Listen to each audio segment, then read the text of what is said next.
All right, ladies and gentlemen, welcome back to the channel. Today we have something really interesting for you guys. I think personally this video isn't really about this report because I don't know who Sam Amick is, no disrespect intended, but it gets me to a bigger picture of how the NBA is going to be in this offseason. So essentially, let's get it out of the way here. We have a Instagram post from Mock Trades. Nets GM Sean Marks and Lakers exec Rob Pelinka had a meeting this week at the NBA draft lottery per Adam Zagoria. It's unclear what they've discussed, but many reports lead to a potential summer blockbuster trade that would send LeBron to Brooklyn. Since LeBron won't sign an extension with the Lakers, they could decide to trade him for future pieces. Now, just right out of the gate, obviously this is all speculation. I've never seen any of these reports. I don't know what they're talking about. I could be wrong, but to me, LeBron James doesn't leave the Lakers. I don't think he ever leaves the Lakers until his kid gets drafted somewhere. And if it's not LA, which I think it will be, they'll find out a way, lay GM. It gets me to an overarching theme. Because the way I see the NBA right now is it's wide open. And it was wide open last year, right? The Milwaukee Bucks won it last year against the Phoenix Suns, who, to me, I'm not a huge Suns guy. As far as the roster configuration goes, I don't really believe in Chris Paul, and Devin Booker has yet to show me that he is a superstar in this league. So Milwaukee takes him down, led by Giannis, who we've seen teams properly be able to guard Giannis. It really sucks that Chris Middleton was out for the series, because I still think if Chris was playing in the series, I still think they would have lost, and it would have made this argument a little bit more sound. But right now, let's look at the NBA. You have the Miami Heat, you have the Boston Celtics, the Golden State Warriors, who are probably in the upper echelon of like superstars, because they have Steph, they've got Clay, they've got Dre. Then you've got this new breed coming out like Jordan Poole, maybe James Wiseman. That's still kind of waiting to see, but Jordan Poole definitely being in there. And then you have the Dallas Mavericks, who, more of a heliocentric offense where you've got Luka and you don't have any other stars. If I'm LeBron James, I'm looking at this league right now. If I'm KD, I'm looking at this league right now, and I'm like, all right, no shit that the Lakers and the Nets did not go anywhere. Their rosters suck, dude. They have the most old heads on their team.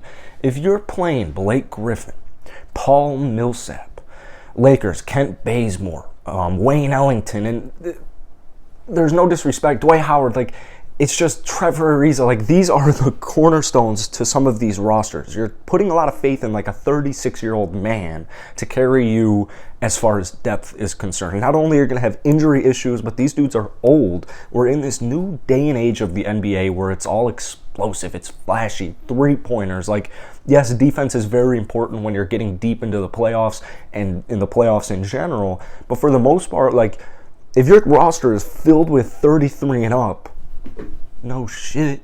So if I'm Kevin Durant, I'm Kyrie Irving, if I'm LeBron James, I'm Anthony Davis, I see this gap, this gaping hole right now in the NBA where I think a lot of trades are about to go down in this offseason. And by a lot, maybe it's only going to be two. I do think we're going to see more than one blockbuster trade. As far as LeBron going to Brooklyn is concerned, as far as like a package goes, all their picks are in Houston. Like, you'd have to, LeBron would almost have to want out. He would have to like openly say, trade me. You could throw him Simmons. You'd probably have to throw him like Bruce Brown, Seth Curry, any first that you can possibly gather. I don't think Brooklyn, I like their big three idea of Kyrie, Ben Simmons, and KD. I don't think it's going to work even in the slightest bit. It will help defensively, but even if it works better than I imagine, their roster still isn't filled out. So LeBron James reuniting with Kyrie Irving, that's something I could definitely see. Coming out, playing with Kevin Durant, something that's never happened. I could see that happening. But in Brooklyn, I think that is a little bit more far-fetched. Some superstars I'm looking at, or superstars or stars that I'm thinking are going to be getting traded here in this offseason, I think Brooklyn's going to do something. I don't know if it's going to be something huge. I know the Lakers are going to do something. I'm hoping it's going to be something huge. I don't know. I know they want to try and get Zach LaVine. I don't know how. I don't think it's going to be possible. I don't think LaVine, you guys see if I'm a Bulls fan, I I want LaVine out. I don't want LaVine out as far as like longevity, long-term number one option goes. I don't know if I'm really sold on him, but as far as him getting to LA, I'm not quite sure that is realistic. But essentially, my point is this. There are so many teams in the NBA right now that are, just young or exploitable, right? Like, Miami's a really good team. Boston's a really good team. But if I'm LeBron James, I'm trying to configure a roster right now that is going to just win the finals. That is what I'm trying to do. Lesson learned. Stop going after guys like Kent Bazemore, Trevor Ariza, Dwight Howard, DeAndre freaking Jordan. LeBron, what were you doing? If you're actually late GM, what were you doing with that roster? THT, cool player. When has LeBron ever been to a young player like, I mess with you, I'm taking you to the championship? No.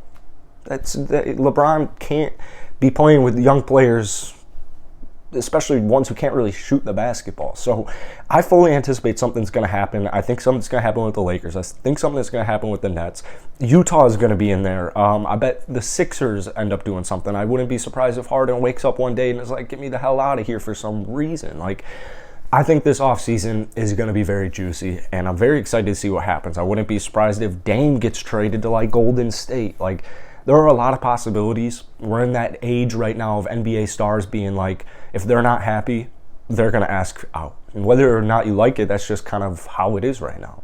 If you're unsatisfied and you're a superstar, they're going to go out. Even if you're not a superstar, you're Rudy Gobert, you're going to go out and you're going to express your discontentment, and it puts your team in a really weird position because it's all right, God damn it, Rudy. Now teams know that you want out. Now your value is shot, and now it's going to mess up our whole roster because if we keep you, we know you're going to be discontent, and we know that your teammates aren't really going to be thrilled that you don't want to be there. So this is going to be a juicy offseason, especially because we have the new CBA agreement coming into fruition relatively soon. So I think this is going to be a really juicy offseason. I'm excited to see what happens. If you have any predictions, any bold predictions, or just a normal prediction, go ahead and drop it down below. Like I said, I wouldn't look into LeBron one bit, really. I just think it is, I think it's good to kind of build off of that little rumor that I don't believe is true. Hit the like button, hit that sub button. I'll see you guys. Started this daily live NBA show. We're going to have some sweet people on it.